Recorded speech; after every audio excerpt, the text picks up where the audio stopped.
영, 거짓말하는 영.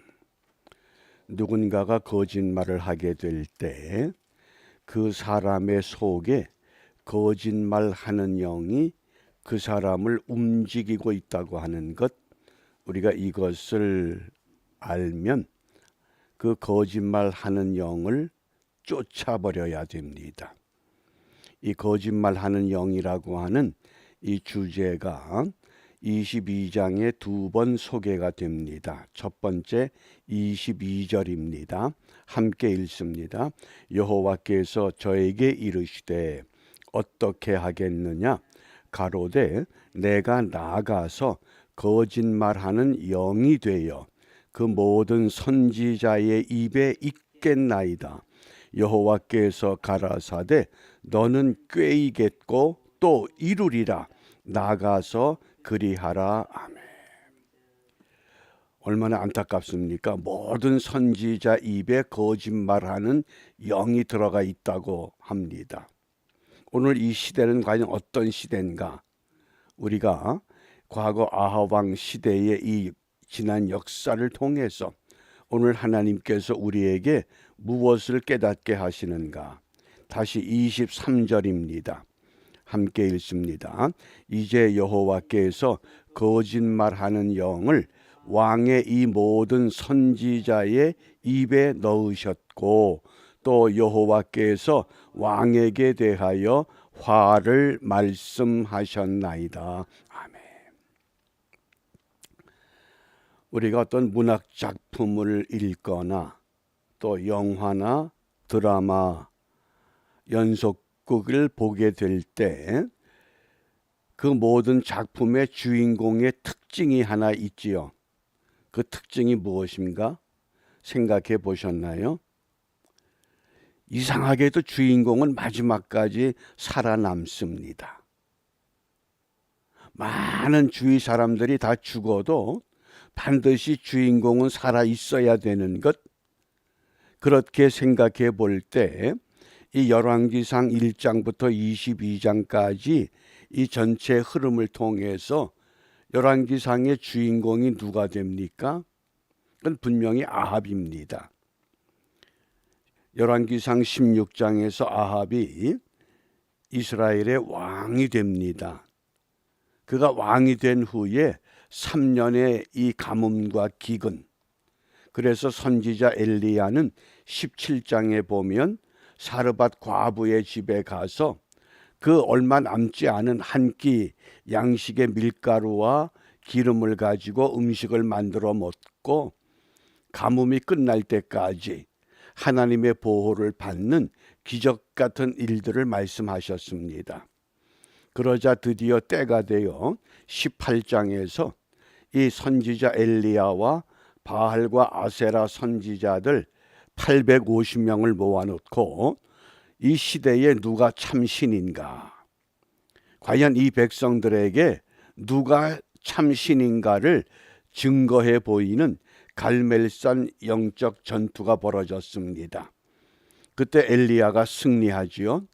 그런데 아합 왕의 부인 이세벨이 그 사건을 이야기 듣고 이 엘리야가 바알과 아세라 선지자 850명을 모두 죽였다고 하는 끔찍한 보고를 듣고는 내가 엘리야를 죽여버릴 것이다. 그래서 19장에서 엘리야가 할 수 없이 도망을 칩니다. 그러자 20장에 와서는 상상도 못하는 이 아람 왕 베나닷이 13만이라고 하는 대군 연합군을 끌고 와서 사마리아 성을 포위합니다. 이건 도저히 승리할 수 없는 싸움입니다. 그런에도 불구하고 이 사악한 아합 왕이 그 싸움에서 이깁니다. 그러니 이 아합이 얼마나 사기가 충천합니까? 이 세상에는 나를 이길 만한 왕이 없구나. 나를 이길 나라가 없구나. 그런데 21장에 와서 그 사마리아 아합 궁궐 옆에 있는 나봇의 포도원이 탐납니다. 그런데 그 포도원을 팔라 더 좋은 포도원과 바꾸자 그래도 응하지 않자 결국은 이세벨이 누명을 씌워서 나봇을 죽여버립니다. 이런 끔찍한 사건들이 계속되는데도 여전히 지금 아합은 살아남습니다. 그래서 오늘 22장까지 왔습니다. 그러면 이 아합의 이 생존의 비결이 무엇인가? 참 흥미로운 것은 오늘 22장 그 1절에 보면 아람과 이스라엘 사이에 전쟁이 없이 3년이 지났다. 서로 전쟁 없이 평화의 공전이 3년이 계속됩니다. 그때에 이 남쪽 유다 왕 여호사밧이 이스라엘 왕 아합을 찾아왔습니다. 어떻게 남쪽 여호사밧과 북쪽 이 아합이 그렇게 친밀한 관계가 됐는가? 왜 그랬을까요? 도저히 가까워질 수 없는 관계인데 그 이유가 있습니다. 이 아합의 딸 아달랴와 여호사밧의 아들 여호람이 서로 혼인을 합니다. 그러니까 아합과 여호사밧은 어떤 관계입니까? 사돈 관계가 됐습니다. 그러자 이제 이 여호사밧이 아합을 방문했을 때에 22장 4절입니다. 우리 함께 읽습니다. 여호사밧에게 이르되 당신은 나와 함께 길르앗 라몬으로 가서 싸우시겠느냐? 여호사밧이 이스라엘 왕에게 이르되 나는 당신과 같고 내 백성은 당신의 백성과 같고 내 말들도 당신의 말들과 같으니이다. 길르앗 라못이 어떤 지역이냐? 요단 동편에 또 요단의 서편에 도피성을 6곳을 정했습니다. 그 동편에 세 성읍 골란과 길르앗 라못과 베셀이라고 하는 도피성이 있었는데 그 길르앗 라못은 유대인들의 도피성 가운데 하나였습니다. 그런데 그것을 지금 다시 되찾자는 겁니다. 그러니까 여호사밧이 줬어. 내가 사둔 당신 말대로 따르겠소. 당신 백성이 내 백성이고 당신의 말도 우리 말이 아닙니까? 그리고 서로 일치가 된 겁니다. 그래서 길르앗 라못으로 이제 공격하기 전에 참 놀랍습니다. 그래도 여호사밧은 믿음이 있습니다. 22장 5절입니다. 함께 읽습니다. 여호사밧이 또 이스라엘의 왕에게 이르되 청하건대 먼저 여호와의 말씀이 어떠한지 물어보소서. 무슨 말씀입니까? 길르앗 라못을 되찾기 위해서 싸우는 건 좋은데 이 전쟁이 정말 하나님이 허락하는 전쟁인지 우리 먼저 하나님께 물어봅시다.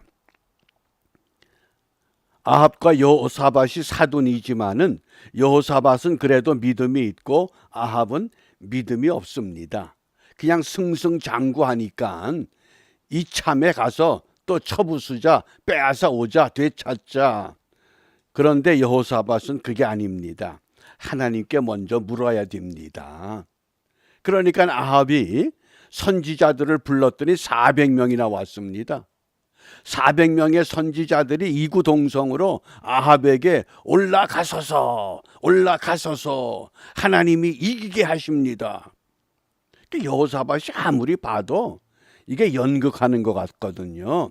그래서 7절에 보니까 여호사밧이 이르되 이 외에 우리가 물을 만한 여호와의 선지자가 여기 있지 아니하니까.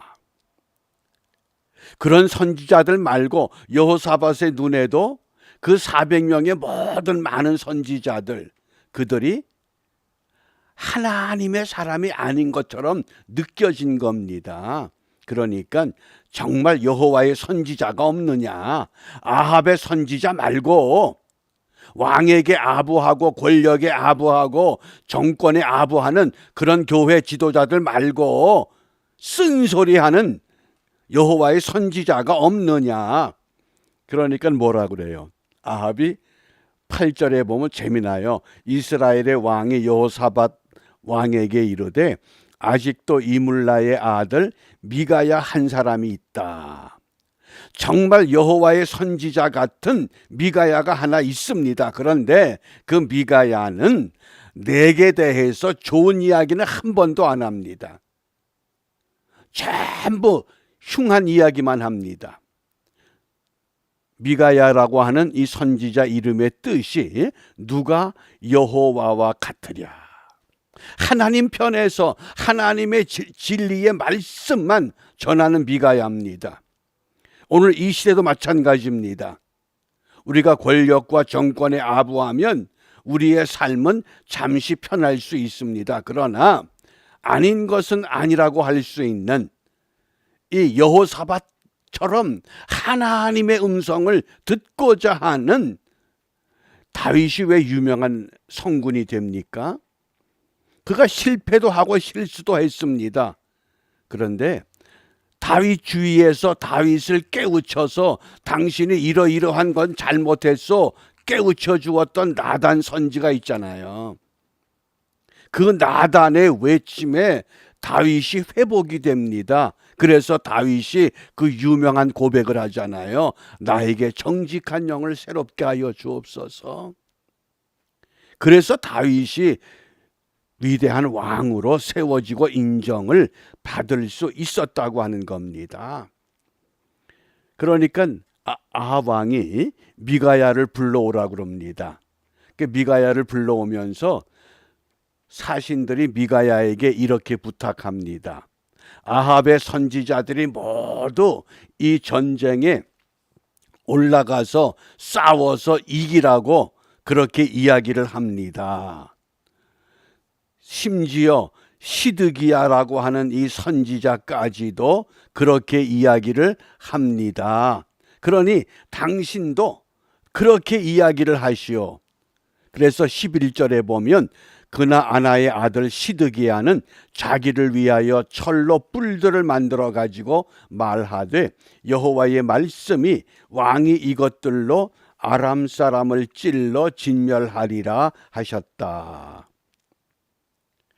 이 400명의 아합의 선지자를 대표하는 선지자가 시드기야입니다. 그런데 시드기야라고 하는 이름의 뜻이 여호와는 정의롭다는 거예요.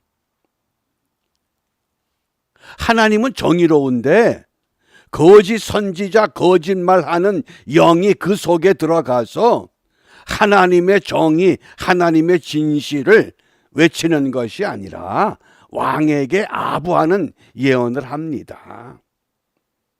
그러니 아합은 누구의 말을 듣겠어요? 그러니까 이 시드기야가요, 미가야의 뺨을 치면서 언제 여호와 하나님이 그런 예언을 했느냐? 봐라, 여기 나를 비롯해서 400명의 선지자들이 모두 똑같이 이번 전쟁은 아합 왕이 이기신다고 예언하느니라. 그래서 아합 왕이 미가야를 감옥에 가둬버립니다. 그리고는 전쟁에 나갑니다. 그 전쟁에 나갈 때에 참 흥미로운 거예요. 이 하나님의 역사가. 오늘 본문 19절 20절 말씀에 보면 미가야가 이르되 그런즉 왕은 여호와의 말씀을 들으소서. 마지막까지 선지자 미가야는 하나님의 정의, 하나님의 진실을 외칩니다. 내가 보니 여호와께서 그의 보좌에 앉으셨고 하늘의 만군이 그의 좌우편에 모시고 서 있는데 여호와께서 말씀하시기를 누가 아합을 꾀어 그를 길르앗 라못에 올라가서 죽게 할꼬. 하나님의 의도, 하나님의 계획을 선지자 미가야는 알았어요. 그래서 지금 이 400의 거짓 선지자들, 거짓말하는 영에 사로잡힌 이 선지자들, 왕에게 아부하고 빌부터 사는 호의호식하는 이 사람들, 이들이 옳은 외침이 아니라고 하는 것. 누가 아합을 꾀요? 그를 길르앗 라못에 올라가서 죽게 죽게 할고 하시니 하나는 이렇게 하겠다 하고 또 하나는 저렇게 하겠다. 누구 말을 들어야 되겠습니까? 400명의 선지자의 말을 들어야 됩니까? 진실을 외치는 미가야의 외침을 들어야 됩니까? 그런데 사람은요, 이게 민주주의라고 하는 것이 다수편이거든요. 많은 사람들이 거짓을 진실인 것처럼 외치잖아요. 과거 한국에 그랬잖아요. 촛불 시위가 뭡니까? 미국의 수입산 쇠고기를 먹으면 광우병에 걸려서 죽는다. 그러니까 여론이 그렇게 보도하고 수많은 사람들이 촛불을 들고 함성을 지르니 모두 다 그렇게 믿었잖아요. 누구 하나 그 고기 먹어서 광우병에 걸리지 않는다 외치는 미가야 같은 사람이 없잖아요.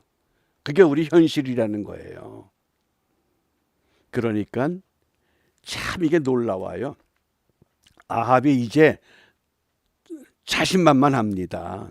미가야 선지자 하나쯤 그냥 감옥에 처박아 놓고 우리 싸우러 갑시다. 그러고는요, 여호사밧에게는 왕의 복장으로 무장을 시켜요. 그리고 아합은 나는 왕이 아니다 변장을 합니다. 자, 30절을 보셔요. 이스라엘의 왕이 여호사밧에게 이르되 나는 변장하고 전쟁터로 들어가려 하노니 당신은 왕복을 입으소서 하고 이스라엘의 왕이 변장하고 전쟁터로 들어가니라. 그런데 아람의 진영에서 작전을 짰어요. 다른 사람은 쫓지 마라. 이스라엘 왕만 쫓으라. 그러면 누굴 쫓아야 돼요? 왕복을 입은 여호사밧을 쫓아가서 보니까 이스라엘 왕이 아니에요. 이 사람 아니구나. 왜? 이미 아합은 일반 군사처럼 변장하고 군사들 무리 속에 들어가 있어요. 그럼 어떻게 찾아냅니까? 그런데 하나님의 섭리가 참 놀랍습니다. 34절 35절을 보셔요. 우리 함께 읽습니다. 한 사람이 무심코 활을 당겨 이스라엘 왕의 갑옷 솔기를 마친지라. 무심코 활을 당긴 거예요. 그냥 저게 아합이다 목표를 정하고 활을 쏜 것이 아니라. 그런데 왕이 그 병거 모는 자에게 이르되 내가 부상하였으니 내가 화살에 맞았으니 내 손을 돌려 내가 전쟁터에서 나가게 하라. 왕의 명령이 떨어졌어요. 그런데 이날의 전쟁이 맹렬하였으므로 왕이 병거 가운데에 붙들려 서서 아람 사람을 막다가 저녁에 이르러 죽었는데 상처에 피가 흘러 병거 바닥에 고였더라. 화살에 맞고 이미 죽어버렸어요. 하나님의 섭리가 이렇게 놀랍습니다.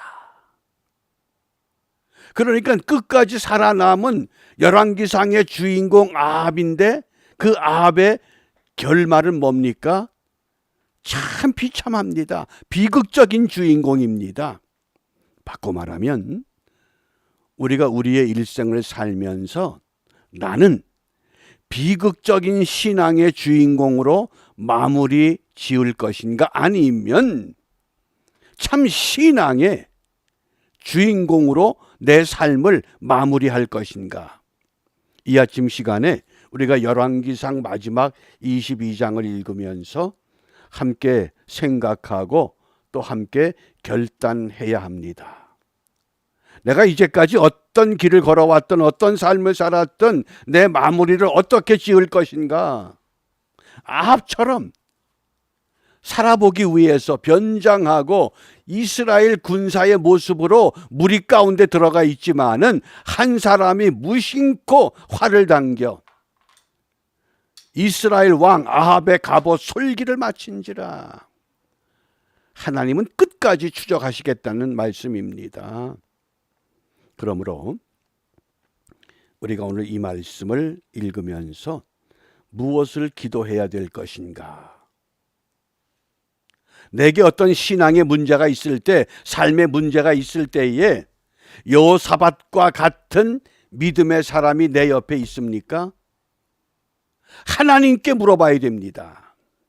무엇을 결정하기 전에 하나님께 물어보세요. 그런 여호사밧 같은 믿음의 사람, 그런 사람이 없으면 다윗에게는 나단이 있었습니다. 아합에게는 여호사밧이 있습니다. 그런데 온전히 하나님의 진실을 들려줄 만한 선지자가 없었다고 하는 사실입니다. 바꿔 말하면 내가 설교자로서 교인들에게 위로와 축복과 번영과 형통만 이야기하면서 교인들을 포장시킬 것인가, 아니면 잘못된 것은 꾸짖고 책망하고 바르게 세우는 것이 바람직한 사역인가? 그래서 오늘 우리 기도할 때에 시편 51편 10절 말씀, 이게 다윗이 위대한 왕으로 세워질 수 있는 결정적인 고백입니다. 나단 선지자의 그 충고를 듣고 다윗은 하나님이여 내 속에 정한 마음을 창조하시고 내 안에 정직한 영을 새롭게 하소서. 그래서 다윗의 이 마음 가운데 이 고백이 회복되면서, 그래서 우리가 오늘 기도할 때에 정직한 영을 주옵소서. 믿음으로 충고할 만한 사람이 없으면 우리의 영이, 우리의 심령이 정직한 영으로 회복되면 됩니다. 더 바람직한 것은 주위에 믿음의 사귐을 가지시기 바랍니다. 육신적인 잡다한 이야기를 나누면서 그저 한풀이하는 그런 관계가 아니라 정말 믿음의 사귐을 가질 수 있는 그런 사람이 내 곁에 있는가, 그런 사람이 있다고 하는 것, 그것은 행복한 겁니다. 그러한 사람은 실패하지 않을 것입니다. 그러므로 우리 오늘 이 열왕기상의 22장을 마감하면서 하나님, 정직한 영을 주시옵소서. 믿음의 사귐을 이루게 하옵소서. 내가 어떤 절박한 문제가 있을 때에 그 사람에게 전화하면, 그 사람에게 연락하면 나와 같은 마음을 가지고 함께 고민하고 함께 기도하고 하나님께 응답받기 위해서 힘을 모을 수 있는 그런 믿음의 사람이 나에게 있다고 하면 우리의 신앙생활은 행복한 신앙생활이 될 것입니다. 우리가 이러한 것들을 마음에 두고 오늘도 믿음으로 승리하는 다윗과 같은 하나님의 거룩한 백성으로 우뚝 세워지시기를 주님의 이름으로 축복합니다. 기도하겠습니다. 지금도 살아계셔서 이 땅의 모든 것을 주관하시는 전능하신 하나님 아버지, 지난날 우리의 삶을 되돌아볼 수 있는 오늘의 말씀을 함께 나누며 진정 우리 한 사람 한 사람 모두가 정직한 영을 회복하여 믿음의 사귐을 통하여 하나님이 기뻐하는 그 길을 함께 걸어갈 때에 우리 안에 기쁨이 넘치게 하시고 우리와 더불어 함께 걸어가는 모든 주위 사람들까지라도 하나님의 영광을 바라보는 일에 부족함이 없도록 인도하여 주시옵소서. 이러한 은혜가 우리 모두에게 회복되기를 소원하며 주님께서 가르쳐 주신 기도로 함께 기도합니다. 하늘에 계신 우리 아버지, 아버지의 이름을 거룩하게 하시며 아버지의 나라가 오게 하시며 아버지의 뜻이 하늘에서와 같이 땅에서도 이루어지게 하소서. 오늘 우리에게 일용할 양식을 주시고 우리가 우리에게 잘못한 사람을 용서하여 준 것 같이 우리 죄를 용서하여 주시고 우리를 시험에 빠지지 않게 하시고 악에서 구하소서. 나라와 권능과 영광이 영원히 아버지의 것입니다. 아멘.